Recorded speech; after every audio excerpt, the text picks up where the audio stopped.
8 ka mga iglesia o kapin sa 60 ka mga tao ang misaludar, mitungha o miduyog sa maong programa alang sa dasig ng mga kabatanunan. Lakip na niini ang mga Adventista o dili Adventista sa maong Youth Camp 2023. Nagipangunahan sa atong kinakusgang District Leader, Pastor Amon Gorme, lakip na niini ang P12 President ug ubang mga youth officers. Kining mao nga kalihukan gipalihok sa maong temang Igniting Our Faith.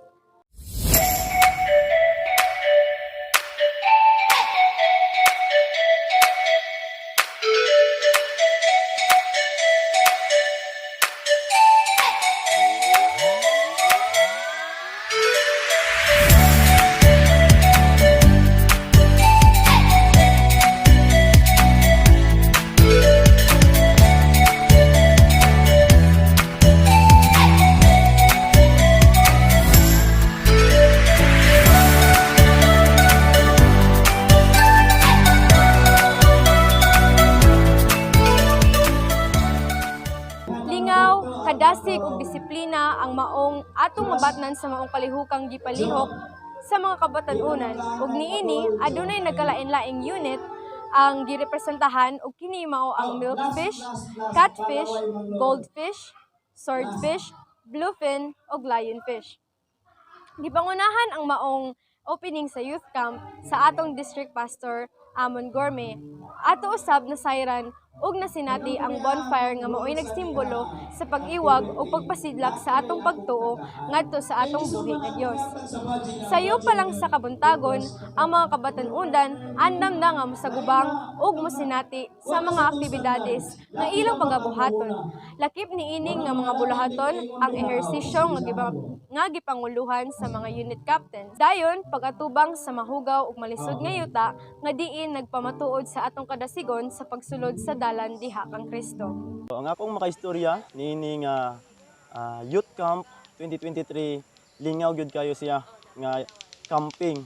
Din usab ang akong matan-aw sa mga batan-on makapadugang gyud siya og kanang kalig-on sa ilang kaugalingon. Nagapasalamat pud ko nga bisan niini nga hamubo nga panahon nakapadasig pud ni sa akong kaugalingon. Ang akong na-learn niini nga camping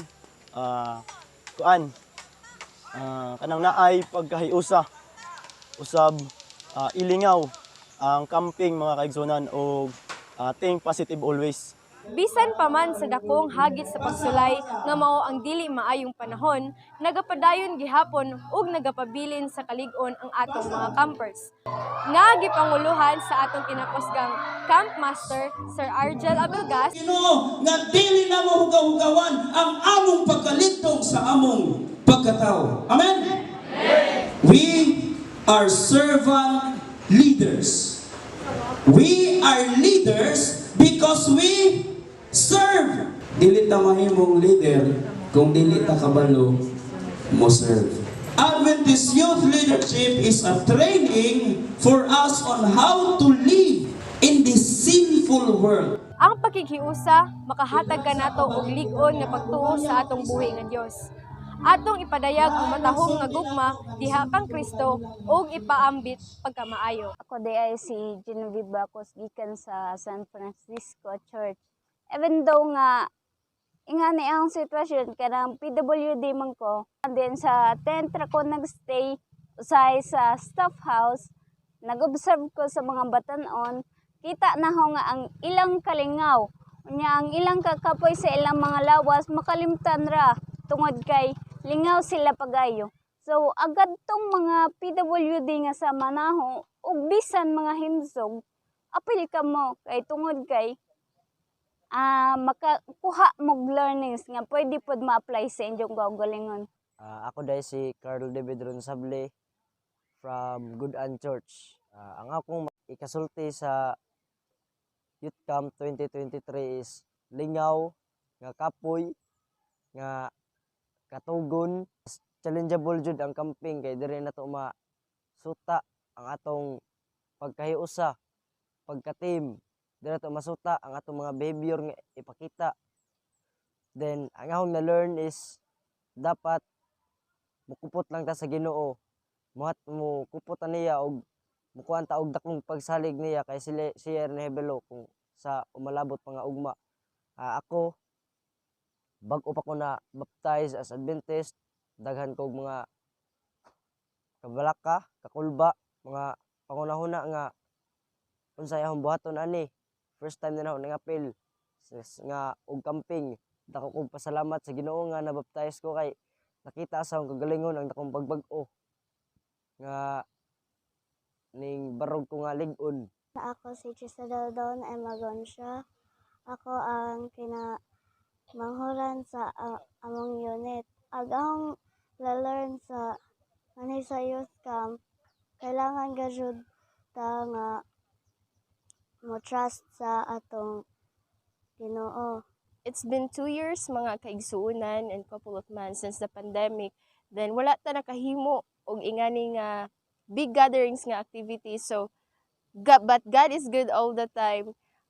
Nakahimo gud ta. Thank you so much mga kaigsuunan for supporting us financially.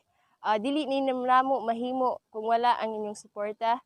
And of course, sa mga batan-on nga ning attend, daghan kaayong salamat. Nakita namo ang inyong kadasig. I hope and pray nga ang inyong mga learnings nga nakuha niining atong Youth Camp 2023 nga gihimo maaplikar sa tagsa-tagsa natong mga kaugalingon ug hinaot nga atong ma-share nga to sa uban nga sa diin ang uban nga makapaminaw is madasig pod.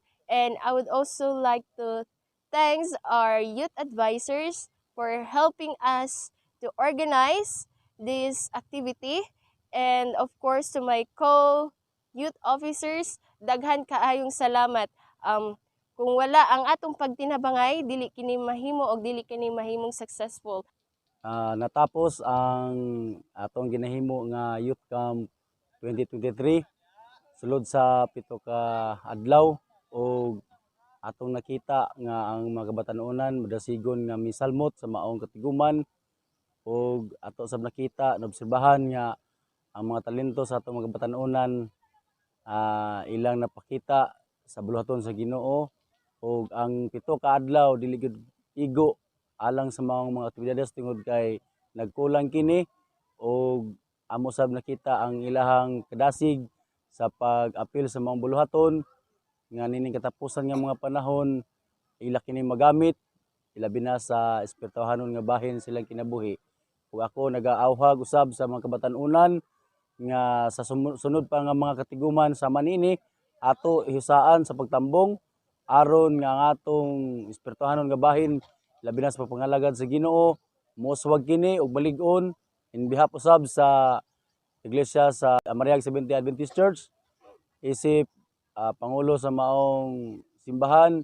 Ako nagapasalamat usab sa organizer nini nga diin nagbalampuson maong katiguman nga bisan sa kahigpit sa panahon kapito sa panahon apan nagbalampuson og usab among gipasalamatan labaw sa tanan ang Ginoo nga di naghatag siya kanato og luwas nga katiguman taliwala sa mga pagsulay dunay bagyo ulan apan nagbalampuson kini nga walay mga kakulian sa matag usa.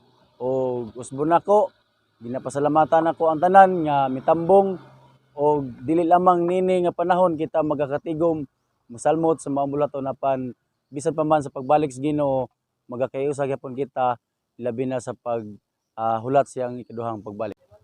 Ako mapasalamaton sa tanan mga kaigsunan gikan sa Mayuga, Gudan, Anilaw, Kaligangan, Pasanon, Santa Cruz, Bungbong, San Francisco ug Mariag, Pintuyan ug Manglit nga di nagasuporta niining camping 2023. Taliwala sa daghang mga kausaban o sa mga pagsulay labi na sa mga pinansyal ang Ginoo gihapon nagahimo niini nagahatag gihapon sa among panginahanglan ug mao among handom sa kanunay sa mga batanon nga mapadayon sa pagsuporta sa atong buluhaton dili lang sa camping kundi sa uban pang mga aspeto o sa departamento sa Seventh-day Adventist Church nga walay hupas unta ang ilang pagsuporta sa buluhaton sa Ginoo nga mahimong aktibo. Daghang salamat kaniyong tanan.